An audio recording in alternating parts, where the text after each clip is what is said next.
do céu, um raio de luar beijou a terra em flor e assim nasceu o amor, fez morar em meu coração. Síndrome das pernas inquietas. Ocorre em crianças? Sim, ocorre. Talvez até em 5% ou mais das crianças, mas de maneira significativa, ocasionando distúrbio do sono e do dia a dia do paciente em cerca de apenas 2 a 3% das crianças, meninos e meninas, o que não é pouco. E por minhas observações, creio que ocorre também em bebês. Sim, ocorre em bebês. Mas o que é síndrome das pernas inquietas, que vamos abreviar aqui como SPI? O nome é gozado, hein? É um distúrbio neurológico que pode afetar mais de 10% da população adulta, que perturba o sono e que se diagnostica apenas pela história clínica da pessoa, não havendo algum teste laboratorial que a caracterize. O diagnóstico é feito com base em 5 critérios clínicos, 5, que são os seguintes. 1.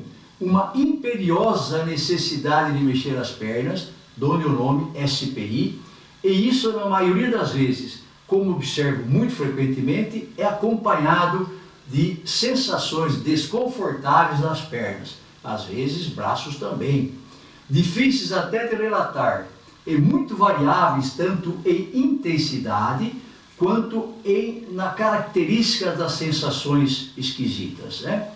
Muitos dizem apenas que tem um faniquito nas pernas e que isso dá vontade irresistível de mexê-las. Muitos pacientes nem se conscientizam disso, mas como que automaticamente ficam se mexendo. Os sintomas se iniciam, 2, né? Ou pioram durante o repouso ou inatividade, por exemplo, estando a pessoa sentada ou deitada. 3. Os sintomas aliviam com os movimentos, pelo menos enquanto a movimentação continua. A pessoa para de se movimentar e logo em seguida, ou em um tempo variável depois, as sensações desconfortáveis reiniciam, junto com isso a vontade novamente de se mexer. 4. Os sintomas ocorrem apenas à noite, ou ocorrem também durante o dia, porém, ocorrendo durante o dia também, são sempre mais fortes à noite. Mais intensa é a doença à noite. Isso é a característica circadiana dessa doença. Dá para compreender o grande potencial de perturbar o sono que essa doença tem.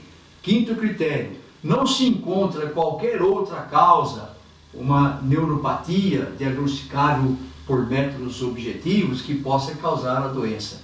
Existem várias condições doentias que podem dar sintomas algo semelhantes, né? Não muito semelhantes totalmente, mas algo semelhantes. Quer dizer, essa é uma das doenças ditas idiopáticas. Há franca hereditariedade nessa doença, isto é, pais com SPI têm uma estatística maior para a SPI e seus filhos.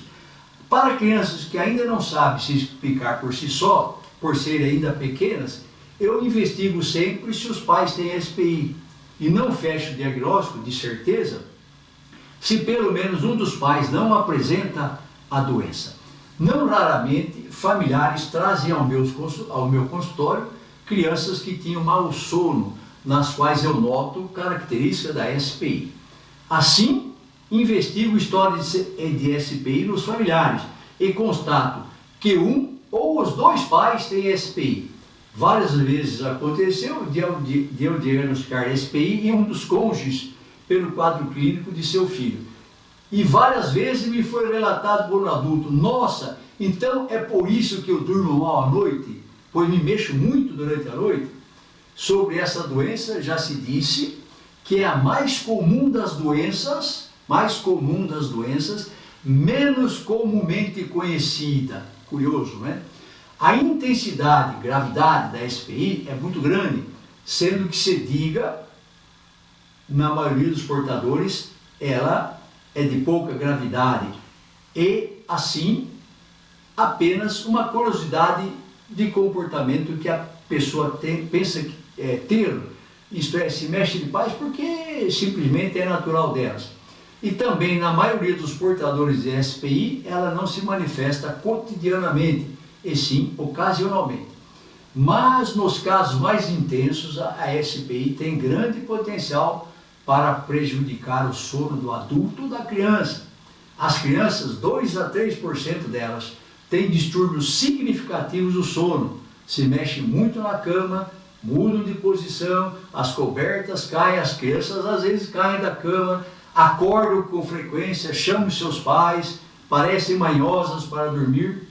Não raro tem várias parassonias, acontecimentos incomuns durante o sono, sendo uma delas bastante assustadora, que é o terror no sono, antes dita terror noturno, mas como pode acontecer na soneca do dia, passou a ser chamada de terror no sono. A criança grita com medo e está às vezes de olho aberto, mas se percebe que não está acordado. Ela se debate, podendo até se ferir, dão grandes sustos aos pais. Dura alguns minutos e, repentinamente, a criança retorna ao sono. Durante o sono, a grande maioria de crianças e adultos dão um tranco com as pernas, uma espécie de chutinho que incomoda eles próprios ou os outros. São os assim chamados movimentos periódicos dos membros, uma síndrome que ocorre concomitantemente, que tem potencial para perturbar bastante o sono da pessoa, criança ou adulto. Talvez mais de 90% das pessoas sofrem de síndrome dos movimentos periódicos dos membros. Os pacientes podem ter muita fadiga no dia seguinte.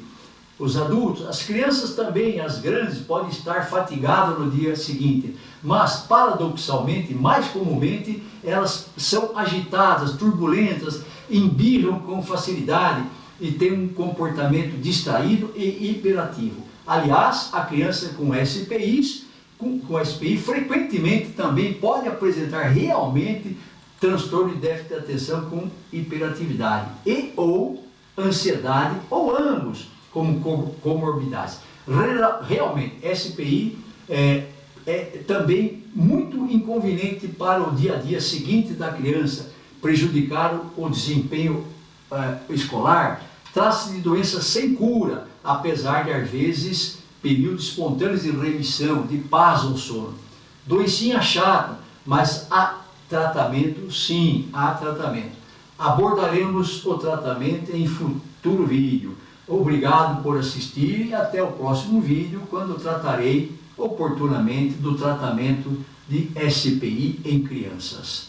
E talvez até em bebês. Um abraço a todos. Obrigado por assistir e, se puderem, se inscrevam no meu canal e ativem o sininho. Grato. Sim, vou pela vida além a cantar o amor que nasceu e vai bem.